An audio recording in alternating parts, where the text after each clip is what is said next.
Hello friends, welcome to Navmoni school Jamnagar. आज हम पढ़ेंगे स्टैंडर्ड फोर्थ, उसमें Rimjhim, chapter number 13, Hudhud. Friends, तो चलिए स्टार्ट करते हैं। हुदहुद। हुदहुद को कलगी कैसे मिली। एक बार सुलेमान नाम के बादशाह आकाश में चलने वाले अपने उड़न खटोले पर बैठे कहीं जा रहे थे। बड़ी गर्मी थी, धूप से वह परेशान हो रहे थे। आकाश में उड़ने वाले गिद्धों से उन्होंने कहा कि अपने पंखों से तुम लोग मेरे सिर पर छाया कर दो, पर गिद्धों ने ऐसा करने से मना कर दिया। उन्होंने बहाना बनाते हुए कहा, हम तो इतने छोटे हैं, हमारी गर्दन पर पंख भी नहीं है, हम छाया कैसे कर सकते हैं।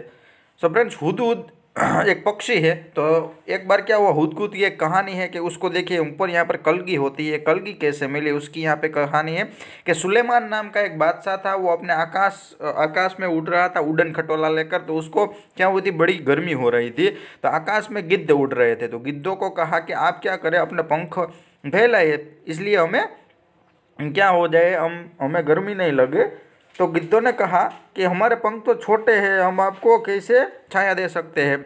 सुलेमान आगे बढ़ गए। कुछ दूर जाने पर उनकी भेंट हुदूदों के मुखिया से हुई। सुलेमान ने उसकी भी मदद मांगी। वह चतुर था, उसने फौरन अपने दल के सभी हुदूदों को इकट्ठा करके बादशाह सुलेमान के ऊपर छाया कर दी। सुलेमान बोले, मैंने गिद्धों से भी मदद मांगी थी, वे मेरी मदद कर सकते थे, पर उन्होंने मेरी मदद नहीं की। तुम गिद्धों से छोटे हो पर चतुर अधिक हो, तुम सबने मिलकर मेरी सहायता की है। मैं तुमसे बहुत प्रसन्न हूँ, मैं तुम्हारी कोई इच्छा पूरी करूँगा, बताओ तुम्हारी क्या इच्छा है। तो आगे जब वो सुलेमान जा रहे थे तो उसमें हुदहुद मिल गए। जैसे वो उसके ऊपर कलगी होती है, उसे हुदहुद कहते हैं, एक चिड़िया। तो वो चिड़िया सब कैसी थी, चतुर थी। तो उन्होंने क्या किया, सुलेमान की मदद की। यानी सुलेमान को जो धूप आ रही थी, तो सबने मिलकर उनको छांव दी।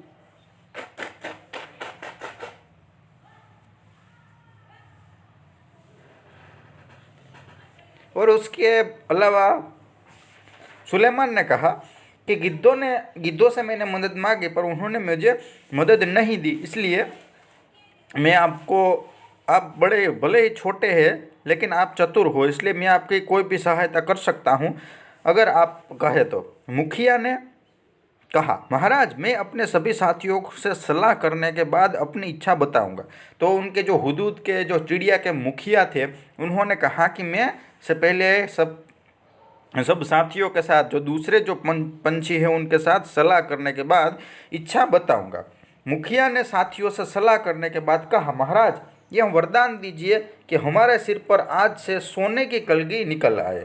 तो मुखिया ने कहा कि महाराज, आप एक वरदान दीजिए कि हमारे जो सिर है, सिर पर सोने की कलगी हो जाए। बादशाह हंसे और बोले, मुखिया, इसका फल क्या होगा, यह तुमने सोच लिया है।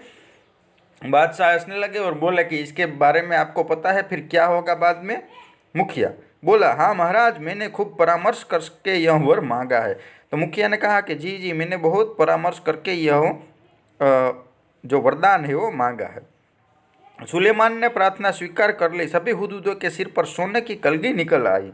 लोगों ने सोने की कलगी को देखा तो वे हुदूद के पीछे पड़ गए। तीर से उन्हें मार मार कर सोना इकट्ठा करने लगे।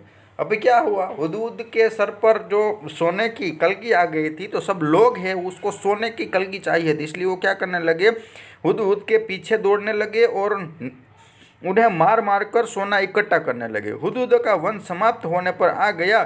तब मुखिया घबराकर बादशाह सुलेमान के पास पहुंचा और बोला, इस सोने की कलगी के कारण हमारा वंश ही समाप्त हो जाएगा। तो अभी क्या हुआ, हुदहुद यानी कि वो चिड़िया थी, वो चिड़िया धीरे धीरे उसका वंश समाप्त हो रहा था क्योंकि लोग उसे मार डाल रहे थे। तो उन्होंने फिर से बादशाह सुलेमान से जाकर कहा कि आप ये सोने की जो कलगी है, इसके कारण तो हमारा वंश समाप्त हो जाएगा। सुलेमान ने कहा, मैंने तो शुरू में ही तुम्हें चेतावनी दी थी। खैर जाओ, आज से तुम्हारे सिर का ताज सोने का नहीं, सुंदर परों का हुआ करेगा। और तभी से हुदूद के सिर पर परों का यह ताज शोभा पा रहा है। यानी कि उसके बाद सुलेमान ने कहा कि मैंने तो आपको पहले ही बताया था कि सोने का आप मांग रहे थे, वो आपके लिए दिक्कत होगी। तो उसने कहा कि ठीक है, अभी आपको सोने का नहीं, आपके ऊपर परों का जो कलगी होगी वो निकल आएगी। तो उसके बाद सभी हुदहुद, यानी ये हुदहुद यानी चिड़िया होती है, चिड़िया के ऊपर कलगी होती है। देखिए, हुदहुद एक बहुत ही सुंदर पक्षी है। देखिए, ये हुदहुद है, बहुत सुंदर पक्षी है ये। इसके शरीर का सबसे सुंदर भाग इसके सिर की कलगी है, यानी ये इसकी सिर की एक कलगी है, ये सुंदर भाग है। वैसे तो वह इसे समेटे रहता है, पर जैसे ही किसी तरह की आवाज़ होती है वह चौकन्ना होकर परों को फैला लेता है। तब यह कलगी देखने में हूबहू किसी सुंदर पंखी जैसी लगने लगती है। इसी कलगी के बारे में तुमने अभी एक सुंदर कहानी भी पड़ी है। यानी कि जब उसे कुछ लगता है कि कहीं से आवाज़ हो रही है तो वो अपनी कलगी बाहर निकलता है और हूबहू वो कलगी है वो सुंदर पक्षी की तरह हमें दिखाई देने लगती है। हुदहुद का शरीर रंग बिरंगा और चटकीला होता है। पंख काले काले होते हैं जिन पर मोटी सफ़ेद धारियाँ बनी है होती है। गर्दन का अगला हिस्सा बादामी रंग का होता है। चोटी भी बादामी रंग की होती है, मगर उसके सिर काले और सफ़ेद होते हैं। दुम का भीतरी हिस्सा सफ़ेद और बाहरी हिस्सा काले रंग का होता है। चोंच पतली, लंबी तथा तीखी होती है। इस चोंच से यह आसानी से जमीन के भीतर छिपे हुए कीड़े मकोड़ों को ढूंढ निकालता है। उसकी इसकी चोंच नाखून काटने वाली नहरनी के बहुत मिलती है और शायद इसलिए कहीं कहीं उसे हजामिन चिड़िया के नाम से भी पुकारते हैं। हुदहुद हमारे देश के सभी भागों में पाए जाते हैं। यानी हुदहुद है फ्रेंड्स, उसका शरीर कैसा होता है, रंग बिरंगा चटकीला होता है, उनका पंख काले काले होते हैं लेकिन उस पर सफ़ेद धारियाँ होती है। गर्दन का अगला भी जो हिस्सा होता है आगे का, वो कैसा होता है, बादामी होता है। चोटी भी बादामी रंग की होती है, मगर उसका सिर होता है वो काले या फिर सफ़ेद रंग का होता है। दुम है वो भी सफ़ेद रंग और काले रंग का बाहरी हिस्सा होता है। चोंच है वो पतली और लंबी तीखी होती है। चोंच के ये ऐसी चोंच होने के कारण वो ज़मीन में से कीड़े मकोड़े ढूंढकर खा सकते हैं और उसकी चोंच एक काटने वाली नहरनी से मिलती है, इसलिए ही कई जगह पर उसे हजामिन चिड़िया भी कहा जाता है। हमारे देश में हुदहुद सभी जगह पर पाए जाते हैं। तुमने इसे अपने घर के आसपास अपनी तीखी चोंच से जमीन खोदते हुए अवश्य देखा होगा। बोलते समय यह 3 बार हुप हुप हुप सा कुछ कहता है, इसलिए इसे अंग्रेजी में हुप ऊ कहा जाता है। हिंदी में उसे हुदहुद कहते हैं। दुम में कीड़ा ढूंढने के कारण हमारे देश में कहीं कहीं उसे पदुबया भी कहते हैं और सुंदर कलगी की वजह से कुछ देशों में लोग इसे शाह सुलेमान कहकर पुकारते हैं। यानी कि जमीन ये खोदता है इसलिए इसे हुप हुप के 3 बार वो बोलता है, इसलिए अंग्रेजी में इसे, इंग्लिश में इसे हुपहू कहते हैं, हिंदी में हुदहुद कहते हैं और कभी कभी वो धूप में कीड़ा ढूंढने के कारण उसे पदुबिया भी कहते हैं, शाह सुलेमान भी कहकर पुकारते हैं। मादा हुदहुद 3 से 10 तक अंडे देती है। जब तक बच्चे अंडे से बाहर नहीं निकल जाते वो अंडों पर बैठी रहती है, हटती नहीं है। नर वहीं भोजन लाकर उसे खिला जाता है, पर दोनों में से कोई भी घोंसले की सफाई नहीं करता। यानी कि वो जो होती है हुदहुद, वो 3 से 10 अंडे देती है। अंडे जब तक बाहर नहीं निकले तब तक जो उसकी माँ होती है ऊपर ही बैठती है और जो उसके पिताजी होते हैं नर, वो भोजन लेने के लिए जाते हैं, वहाँ ही उसे खिलाते हैं, लेकिन उसकी घोंसले में साफ सफाई होती नहीं है। संसार के विख्यात पक्षियों में से एक है यह हुदहुद। यह अपनी सुंदरता के लिए तो मशहूर है, पर इसे पालतू नहीं बनाया जा सकता और न ही इसकी बोली मिठास है। यानी कि संसार में, यानी कि पूरे जगत में कई सारे पक्षी है, उसमें हुदहुद ऐसा पक्षी है जो सुंदरता में मशहूर है और उसे पालतू भी नहीं है और उसकी बोली भी मीठी नहीं है। चलिए आगे फ्रेंड्स, तो हमने हुदहुद के बारे में देखा कि हुदहुद को कहीं हजामिन चिड़िया और कहीं पदुबिया के नाम से पुकारते हैं। क्यों? तो हमने आगे देखा कि उसकी चोंच में वो कीड़ा ढूंढते हैं इसलिए पदुबिया, और हजामिन यानी उसकी चोंच की वजह से। हुदहुद की चोंच पतली, लंबी और तीखी होती है। इस बात को ध्यान में रखकर बताओ वे कैसे भोजन खाते होंगे। तो वो कीड़े मकोड़े खोद कर भोजन खाते होंगे, चौथ से वो क्या क्या काम ले सकते होंगे, यानी कि जो ज़मीन के अंदर कोई भी कीड़ा होगा वो उसे वो निकाल सकते हैं। उसके बाद महीने जाना, पाठ में से एक ऐसे शब्दों की सूची बनाओ जो पक्षियों के लिए इस्तेमाल होते हैं। जैसे यहाँ पर जानती थी, तो जानती थी क्या, उसमें आप लिख सकते हैं तो चोंच, आंखें, घोंसला, चहचहाना, पंख। पढ़कर मालूम हुआ हुदहुद, कलगी, ताज, हुफूफ, अजामिन। उसके बाद जानना चाहती हूँ हुदहुद क्या गिद्ध की तरह ही लड़ाकू पक्षी है। उसके बाद कैसे कहाँ से पता लगे, किताबें पढ़कर या नेट से शिक्षक से पूछकर हुदहुद के बारे में पता लग सकता है।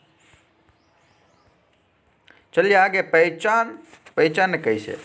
अगर तुम्हें हुदहुद को पहचानने में किसी की मदद करनी है तो तुम उनसे कौन सी बात बताओगे, 4-5 वाक्य लिखो। तो हमने आगे लिखा है हुदहुद के बारे में देखा वही। अब कौवे या कबूतर को पहचानने के लिए 4-5 बिंदु लिखो, तो वो भी आपको लिखना है फ्रेंड्स। तरह तरह के नाम बताओ। तुम्हारे आसपास कौन कौन से पक्षी पाए जाते हैं उनके नाम की सूची बनाओ। तुम्हारे और तुम्हारे दोस्तों के घर की भाषा में इन्हें क्या कहते हैं। जिन पक्षियों के नाम तुम्हें पता नहीं है उनके नाम तुम्हें पता करने होंगे। यानी फ्रेंड्स आपके घर के आजू बाजू जो कोई पक्षी दिखता है तो उसके नाम यहाँ पे आपको लिखने हैं। उसके बाद बातचीत, तुमने हुदहुद से जुड़ी एक कहानी पढ़ी है, उस कहानी को बातचीत के रूप में लिखा है। नीचे हमने इस बातचीत को तुम्हारे लिए शुरू कर दिया है। तो फ्रेंड्स हमने वो पूरी कहानी देखी, उसमें बातचीत हो रही थी, तो इस बातचीत को यहाँ पे दिया गया है। जैसे शाह सुलेमान, अरे भाई गिद्ध जरा मेरी बात तो सुन लो। तो गिद्ध उड़ते उड़ते कहिए मगर जरा जल्दी से। तो शाह सुलेमान क्या आप मेरे ऊपर छाया रखेंगे। तो गिद्ध ने कहा कि नहीं, मैं नहीं रखूँगा। ऐसे आपको यहाँ पे लिखना है। तुम अपने दोस्तों के साथ बातचीत को कक्षा में नाटक के रूप में भी प्रस्तुत कर सकते हो। आगे बढ़ते हैं, रंगारंग। हुदहुद का सारा शरीर रंग बिरंगा और चटकीला होता है। हुदहुद का रंग चटकीला बताया गया है। रंग कैसे है यह बताने के लिए कुछ शब्द का इस्तेमाल किया जा सकता है, जैसे फीके रंग, चटकीले रंग आदि।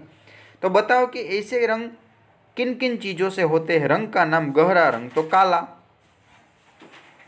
तो यहाँ पर छतरी, कोट, बाल। उसके बाद फीका, तो फीका होता है हरा, तो बोतल।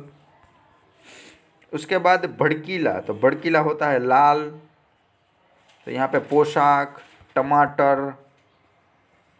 उसके बाद सुनहरा, सो पीला, पीला में कंगन, अंगूठी, हार, ये सब। यूनी ने आसमानी रंग की कमीज पहनी है। आसमानी रंग का नाम कैसे बना होगा, सोचो।